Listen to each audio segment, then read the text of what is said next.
നാളെ വരില്ലേ? നാളെ ചെറിയൊരു പരിപാടി ഉണ്ട്. ഒന്ന് തിരുവനന്തപുരം വരെ പോകണം. ഓ ഞാൻ അപ്ലൈ പറഞ്ഞില്ലേ, നമ്മൾ തമ്മിൽ മുമ്പ് കണ്ടിട്ടുണ്ട്. ഞാൻ മലപ്പുറത്തുണ്ടായിരുന്നേ, സ്റ്റേഷനിൽ വന്നിട്ടുണ്ട് അല്ലേ? ഒരു പ്രാവശ്യം എൻ്റെ വണ്ടി എടുത്തും കൊണ്ടുവരുന്നേ. ആ അത് പറ, പേരെങ്ങനെ? സുധാകരൻ. ഓ സുധാകരൻ. ശരിക്കും ഏർപ്പാടെന്താ? അല്ല, അത് ഈ പഴയ സാധനങ്ങളുടെ ഒക്കെ ഒരു ആക്രി. അല്ല, ആക്രിയല്ല, ഈ പുരാവസ്തുക്കളുടെ ഈ വിഗ്രഹങ്ങളുടെ ഒക്കെ നല്ല പരിപാടിയാണല്ലോ. ഇവിടുത്തെ മെയിനാണ് ഈ നേരത്തെ പറയണ്ടേ. ഞങ്ങൾ വെറുതെ കുറെ പണിയെടുക്കും. ഞാൻ സുധി, ഇത് സന്തോഷ്. ഞങ്ങൾ ആശാന്റെ ശിഷ്യന്മാരാണ്. സ്ഥിരമായിട്ട് കൂട്ടിട്ട് പോയത്.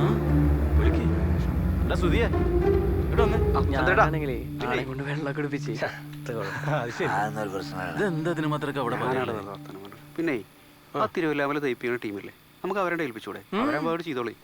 അതൊന്നും വേണ്ട, അതൊക്കെ പൈസ ചെലവുള്ള പരിപാടിയല്ലേ. ശശി നമ്മളില്ലേ, നിങ്ങളും ഇല്ലേ, നമുക്ക് എല്ലാവരും കൂടി ചെയ്താൽ പോരെ?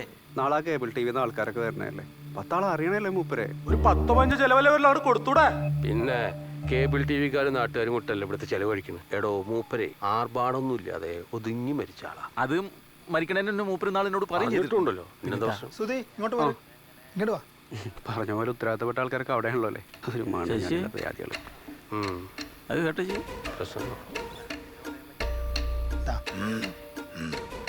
ഇത് വെച്ചോ. അല്ല, ഇത്രയൊന്നും ആവശ്യമില്ല. ഒന്നിനൊരു കുറവും വരുത്തണ്ട. അതാണ് മേടിച്ചത്. അതെല്ലാം നന്നായി. കാര്യങ്ങൾ അതിൻ്റെ വൃത്തി. ശരി. അവനിനി ഒറ്റ പോസ്റ്റ് കയറി കമന്റ് ഇടാൻ പാടില്ല. ഇത് ഞാൻ ഡീൽ ചെയ്തോളാം. ഇതിൽ ആരും ഇടപെടേണ്ട ആവശ്യമില്ല. അഞ്ഞിടത്തോളം അവൻ്റെ അടുത്ത് പൈസ ഉണ്ട്. ഡേ അമ്മേനെ വിളിച്ചിട്ടുണ്ടോ? ഏത് നേരത്തോളം ഒരു ഫോൺ മക്കടി. ചെറിയമ്മി വിളിച്ചോ? അവരെ അപ്പൂപ്പൻ്റെ അടുത്ത് ഇരിക്കുകയാണ്. മൂപ്പര് അവിടെ നിന്ന് നീറ്റ് ഓടാനൊന്നും പോണില്ല. വിളിച്ചോണ്ടേ. സംഗതി കൈവിട്ട് പോകുന്നാണ് തോന്നുന്നത്. അവകാശികൾ ആള് കൂടിക്കൂടി വരും. സുഭാഷിന് ഇങ്ങോട്ട് വരട്ടെ. ഓ അതിനും വേണല്ലോ സുഭാഷ്. ഏയ് ഓരുടെ അച്ഛനല്ലേ. ഓ ആയിക്കോട്ടെ. ആ സംഗതി നമ്മുടെ കയ്യിൽ നിന്ന് പോണ മട്ടാണ് എനിക്ക് തോന്നണത്. ആ നായി കയ്യിൽ നിന്ന് പൈസ എറിയ കളി തുടങ്ങിയിട്ടുണ്ട്. അത് ഓർമ്മ വേണം. ആ ബ്രസീലും അർജന്റീനയൊക്കെ അവൻ്റെ കൂടെയാണ് ഇപ്പോൾ. ആ എനിക്കിപ്പോൾ അതല്ല, ഇവരെ രണ്ടാളും മുഖം കാണുമ്പോഴേ ആ ചങ്ങായിൻ്റെ മുഖച്ചായ പോലല്ലേ എന്നൊരു സംശയം എനിക്കും തോന്നി. അപ്പം അതാണ് ഞാൻ പറഞ്ഞു വന്നത്. ഇപ്പം നമ്മൾ ഒരുമിച്ച് നിൽക്കേണ്ട സമയം. അതെ, 50-50 ഞാൻ സപ്പോർട്ട് ചെയ്യാം. അതിന് വെച്ച വെള്ളേ അങ്ങ് വാങ്ങി വെച്ചൊരു ശശി. ചേച്ചി ആവർത്തനം പറയണ്ട. എനിക്കും വളർന്നു വരുന്നൊരു മോളുള്ളതാ. നിങ്ങളുടെ മോളെ കെട്ടിച്ചു വിട്ടപ്പോഴും അച്ഛൻ ചന്ദ്രേട്ടന് കടയിട്ട് കൊടുത്തപ്പോഴും ഞാനൊന്നും പറഞ്ഞിട്ടില്ല. പറഞ്ഞാ ഈയടാ അച്ഛൻ്റെ അവസാന കാലത്തെ തീട്ടുമൂത്രം കോരാനേ ഞാനേ ഉണ്ടായി. അല്ലാതെ നീ കൊന്നോടി. അങ്ങനെ തന്നെ പറയണേ. പിന്നെ എല്ലാരും കേൾക്കാൻ വേണ്ടി പറയാ, വന്നതാരായാലും പുറത്ത് നിൽക്കത്തേ ഉള്ളൂ. സുഭാഷിന്റെ കൊക്കിന് ജീവനുണ്ടെങ്കിൽ അവനകത്ത് കയറില്ല. മനസ്സിലാക്കിക്കോ എല്ലാരും. ചെല്ല്.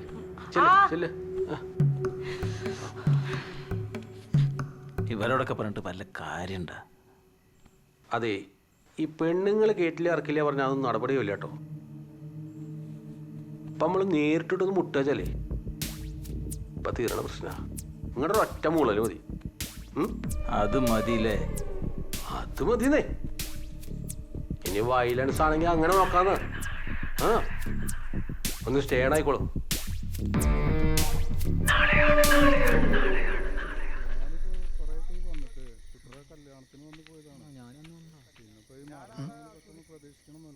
ഒന്നും കൂടെ.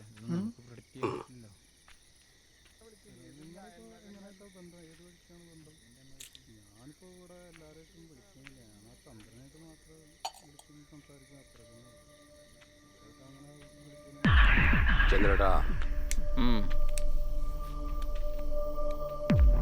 എന്താണ്ടോ എന്റെ പരിപാടി? അണക്ക് അച്ഛനോടുള്ള സ്നേഹം കൊണ്ടൊന്നല്ല അങ്ങോട്ട് കെട്ടിയെടുത്ത് എനിക്ക് നന്നായിട്ടറിയാം. നിങ്ങളെന്നാ പറയുന്നത്? ഞാനൊന്നും ഒന്നല്ല.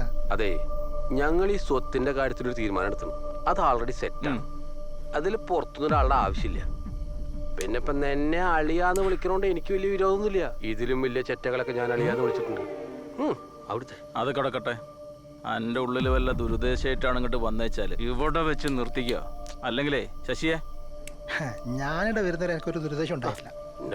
പിന്നെ ഈ സ്വത്തിന്റെ കാര്യങ്ങളൊക്കെ അറിഞ്ഞപ്പോ ഈ ബിസിനസ്സൊക്കെ ഒന്ന് വലുതാക്കാൻ വേണ്ടിട്ടേ. ഏടോ അതിനൊന്നും ഇങ്ങനെ വരാൻ പറ്റില്ല. ലീഗൽ ഹെയർഷിപ്പ്, പിന്നെ nativity certificate, relation certificate, Aadhaar card, അത് വേണോ? ആ ആധാർ കാർഡ് വേണം. ഇതൊന്നും തമാശ കളിക്കാൻ പറ്റുന്നല്ല. ഇതൊക്കെ വല്ല ഉണ്ടാ? ഇതൊക്കെ ഉണ്ടാക്കാവുന്നല്ലേ ഉള്ളൂ. ഓ ചന്ദ്രേട്ടാ നീ എന്താ ചെയ്യാ? എന്താ ചെയ്യാ? ഒന്നും ചെയ്യില്ല. അവൻ കാര്യങ്ങളൊക്കെ പഠിച്ചിട്ടാ വന്നിരിക്കുന്നത്.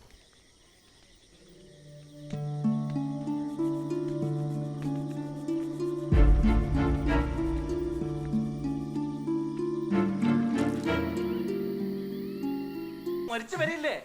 വീടിനോ കയറി വന്ന ഒരു പണ്ടാരക്കാരനത് അച്ഛന്റെ കൂടെ കയറി കിടക്കുന്ന ഒരാളാണ് മനുഷ്യ.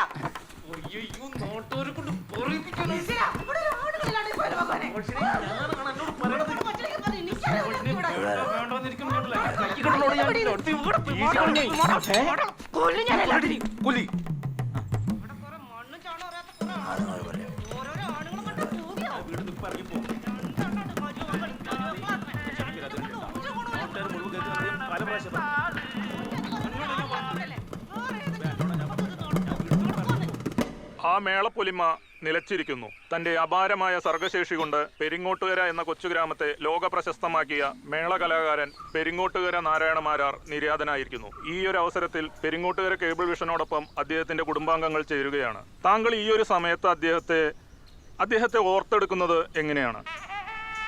അതായത് മൂപ്പര് ഏത് പാതിരയാണെങ്കിലും അവിടെ എവിടെ ചെല്ലും വിളിക്കാറുണ്ട്. ശശിയെന്ന് വിളിക്കും. അത് ഞാൻ വണ്ടിയായിട്ട് ചെല്ലാറുണ്ട്. ഏത് മടയെന്നാണെങ്കിലും ചെല്ലും മൂപ്പരുടെ അടുത്തേക്ക്. നിങ്ങൾ കൊട്ടു കൊട്ടു? ഇല്ല, കൊട്ടാറില്ല. വണ്ടി ഓടിക്കാറുണ്ട്. ഇതുവരെ അച്ഛൻ്റെ ഒറ്റ ഓട്ടവും മുടക്കിയിട്ടില്ല. ആ സമയത്തൊക്കെ ഓട്ടത്തിന്റെ കാശ് തരാറുണ്ട്. അദ്ദേഹത്തിന്റെ സന്തത സഹചാരിയായിരുന്നു അല്ലേ? അദ്ദേഹത്തിന്റെ ഒരു എപ്പോഴും കൂടെ ഉണ്ടായിരുന്നു ഒരാളുണ്ടായിരുന്നു. സഹചാരിയാണല്ലോ. ഓക്കെ, അത് വ്യക്തമാണ്. അദ്ദേഹത്തിന്റെ സർഗശേഷിയെ താങ്കൾ എങ്ങനെയാണ് വിലയിരുത്തുന്നത്? നല്ല ശേഷിയായിരുന്നല്ലോ. മൂപ്പര് നല്ല ശേഷിയല്ലേ. പിന്നെ കഴിഞ്ഞൊരു 5-6 കൊല്ലം മുമ്പ് അമ്മായി മരിച്ചു. പിന്നെ ശേഷിയെ കാര്യമായിട്ട് കണ്ടിട്ടില്ല. അദ്ദേഹത്തിന്റെ ആ മേള കലയോടുള്ള ആ മേള പൊലിമയെ കുറിച്ച് താങ്കൾക്ക് എന്താണ് പറയാനുള്ളത്? പൊലിമേ?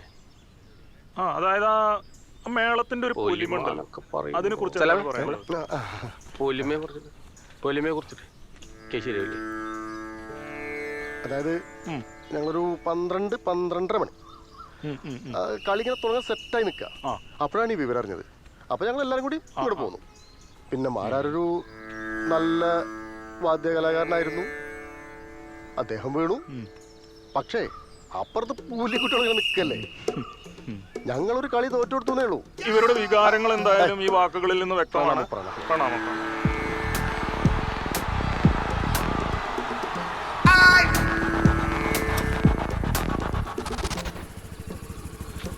പ്ലാസ്റ്റിക് ആവുകൊണ്ട് കുഴപ്പമൊന്നുമില്ല. നീല പൂവൊക്കെ എവിടെ നിന്ന് കിട്ടാനാ രാജുവേട്ടാ? അതയാൾക്ക് മനസ്സിലാവുണ്ടോ? അതെ രാജുവേട്ടാ, അത് നോക്കിയേ. ഇവന്മാരാ ഞാൻ ഇന്ന്. ഇതെന്താ രാജുവേട്ടാ? ഇതൊക്കെ വേണ്ട, നമുക്ക് പോയിട്ട് വരാം. ശശിയെ നല്ല മോശമായി പോയി. എന്തേ? അയാൾ ഇറക്കി വിടേണ്ട കാര്യമൊന്നും ഉണ്ടായിരുന്നില്ല. അത് വിചാരിച്ച തണുപ്പത്ത് ഇവിടുത്തെ ആളാന്ന് കൂട്ടണ്ട, ഒരു മനുഷ്യനാണെന്ന് കൂട്ടണ്ടേ? അതിപ്പോ ഞാനല്ലേ. ഇതിപ്പോ സുഭാഷിനും സുമ്മയൊക്കെ ആയിട്ട് വരുമ്പോ ഞാൻ ഈ വീട്ടിലൊരു അപ്പൊ നിങ്ങൾക്ക് ഈ വീട്ടിലൊരു വോയിസും ഇല്ലേ? എന്ത് വോയിസ്? വോയിസ് ഇല്ല എന്നിട്ടല്ലോ. വോയിസ് ഉണ്ടല്ലോ. എന്താ വോയിസ് അല്ലേ? ഇപ്പി വന്ന മുതലുണ്ടല്ലോ, നിങ്ങൾ കൂട്ടിയാ കൂട്ടുന്ന ടീമൊന്നല്ല.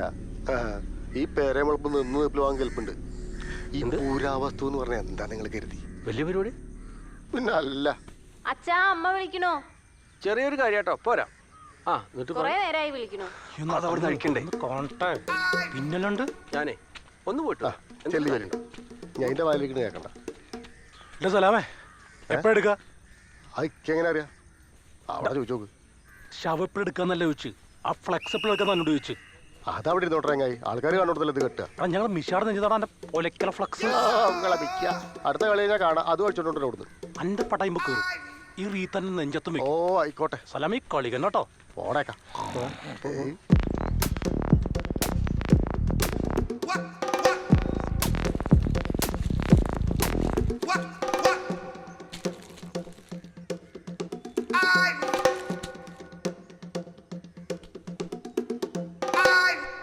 രാജുവേട്ടാ, ഫ്ലക്സ് എടുക്കണ്ടേ? ആദ്യം നമ്മൾ കെട്ടടാ. വാമോസ് അർജന്റീന. അതല്ല ഞാൻ പറഞ്ഞു വരുന്നത്. നമ്മൾ ഈ പെലയും കഴിഞ്ഞ് പെരേന്ന് ഇറങ്ങി പോയി നാളെ ഇങ്ങോട്ട് കയറി വരുന്ന സമയത്തെ ആ നായിന്റെ ആ കസാരട്ട് അവിടെ കുത്തിരിക്കണ്ടാവും. നമ്മൾ ഈ മുറ്റത്തു നിന്ന് കുറയ്ക്കേണ്ടി വരും. ആലോചിച്ചോ? അത് കഴിഞ്ഞാൽ അവൻ പെല്ലി മറടോണൊക്കെ ആവും. എന്നെ പറഞ്ഞത്. അതിനിപ്പോ എന്താ ചെയ്യണ്ടോ ചോദിച്ചല്ലേ പറഞ്ഞത്? വയലന്റ് ആക്കാം, മറ്റേതാക്കാം, മറിച്ചാക്കാം. എന്നിട്ട് ബന്ധേ വയലന്റ് അല്ല, വയലൻസ്. വയലൻസിൽ ആളുണ്ട്. ആളുണ്ടാ? ആരാ? മണി ത്രാങ്ങാലി മണി. മണി മണി എന്ത് കൊടുക്കേണ്ടി വരും? മണി 10 റുപ്യ മേടിക്കണ്ടോ? 10 എന്ന് പറഞ്ഞാൽ കൃത്യമായിട്ട് പറയേ. 10 റുപ്യ വെച്ചാൽ 10,000 റുപ്യ കൂടെ ഒരു ചെക്കനുണ്ടോ? അതൊന്നും കൊടുക്കേണ്ടി വരും. എന്തെന്നാ ഈ പറയണത്? നമ്മൾ വർത്താനം പറഞ്ഞാലേ അറിയുള്ളൂ. നമ്മൾ ആദ്യമായിട്ട് ചെയ്ത് നോക്കല്ലേ. അല്ല, അതുകൊണ്ട് എന്നോട് ഞാൻ ചോദിച്ചേ. എന്നാ ഞങ്ങട്ട് ചെയ്യേ, അതിന്റെ വൃത്തി പോലെ ചെയ്തോ. എത്ര വേണ്ടെന്ന് വെച്ചാൽ കയ്യിൽ നിന്ന് കൊടുത്തോ. കണക്ക് വേണം ശശിയെ. കണക്ക് വെക്കണം കേട്ടോ. ഉണ്ടാവും. ചേട്ടാ ഒന്ന് നിന്ന് ഈ ഫോണിന് എന്തോ തകരാ. ആ ഫോണൊന്ന് കാണാം. ലോക്കൊന്നു ഈ നമ്പർ ഒന്ന് പറഞ്ഞു കേട്ടോ.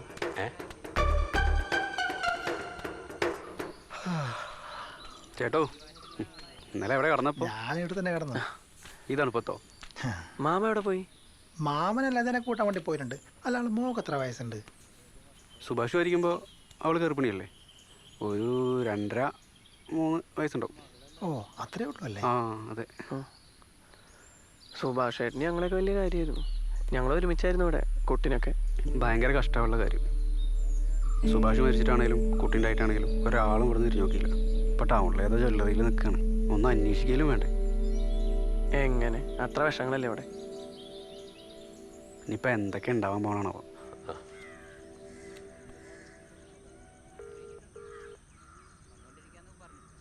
ഹലോ. ആ മണിയേ, ശശിയാ? ശശി ഞാനത് പറഞ്ഞല്ലേ. അതിനല്ലടോ. പിന്നെ വേറൊരു കാര്യമുണ്ട്. എന്ത് കാര്യം? ചെറിയൊരു കാര്യ. എപ്പോഴാ കാണാൻ പറ്റുക?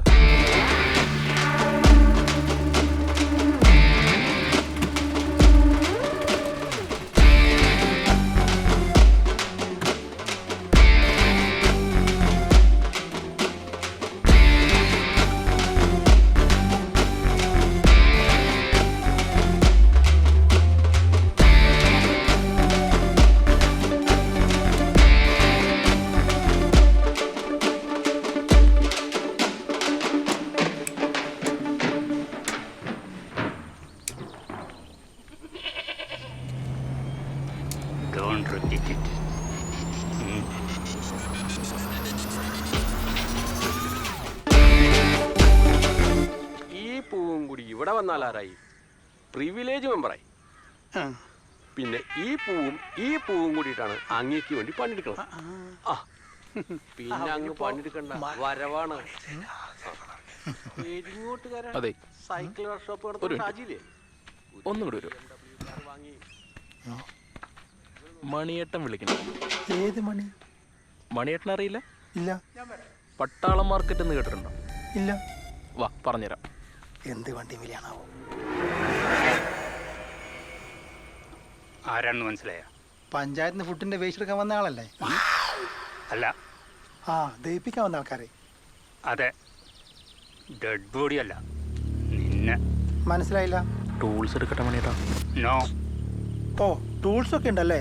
കൊള്ളാലോ. ആ ശശീന്റെയും ചന്ദ്രന്റെയും കൊട്ടേഷൻ ആയിരിക്കും അല്ലേ? സോറി, കൊട്ടേഷൻ തന്നത് ആര്, എന്ത്, എവിടെ, ഇതൊന്നും ഞങ്ങൾ റിവ്യൂ ചെയ്യാറില്ല. എന്നാ ഗുണ്ടേട്ടനൊരു കാര്യം മനസ്സിലാക്കണം. നോ. മണിയേട്ടൻ. ആ, എന്നാ മണിഗുണ്ടേട്ടനൊരു കാര്യം മനസ്സിലാക്കണം. ഇങ്ങോട്ട് വരുന്നതിന്റെ മുന്നേ ആ ധർമ്മടത്ത് എരഞ്ഞോളിന്ന് അന്വേഷിക്കണമായിരുന്നു ഈ സുധാകരൻ ആരാന്നുള്ളത്. അന്വേഷിച്ചിരുന്നെങ്കിൽ ഇങ്ങോട്ട് വരില്ലായിരുന്നു. ടൂൾസ് എടുക്കട്ടെ മണിയേട്ടാ?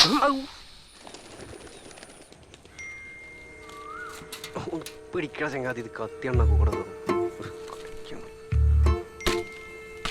ഒന്ന് പിടിക്ക്. സന്തോഷം നീ.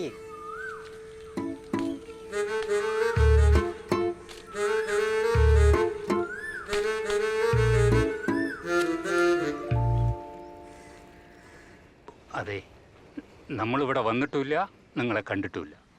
പോയിക്കോ. അതെ, നടക്കുമ്പോൾ ഒന്നും മുടന്തി നടക്കണം കേട്ടോ. ഒന്നുകൂടി. എന്ത് നല്ല മനുഷ്യനല്ലേ? അതെ.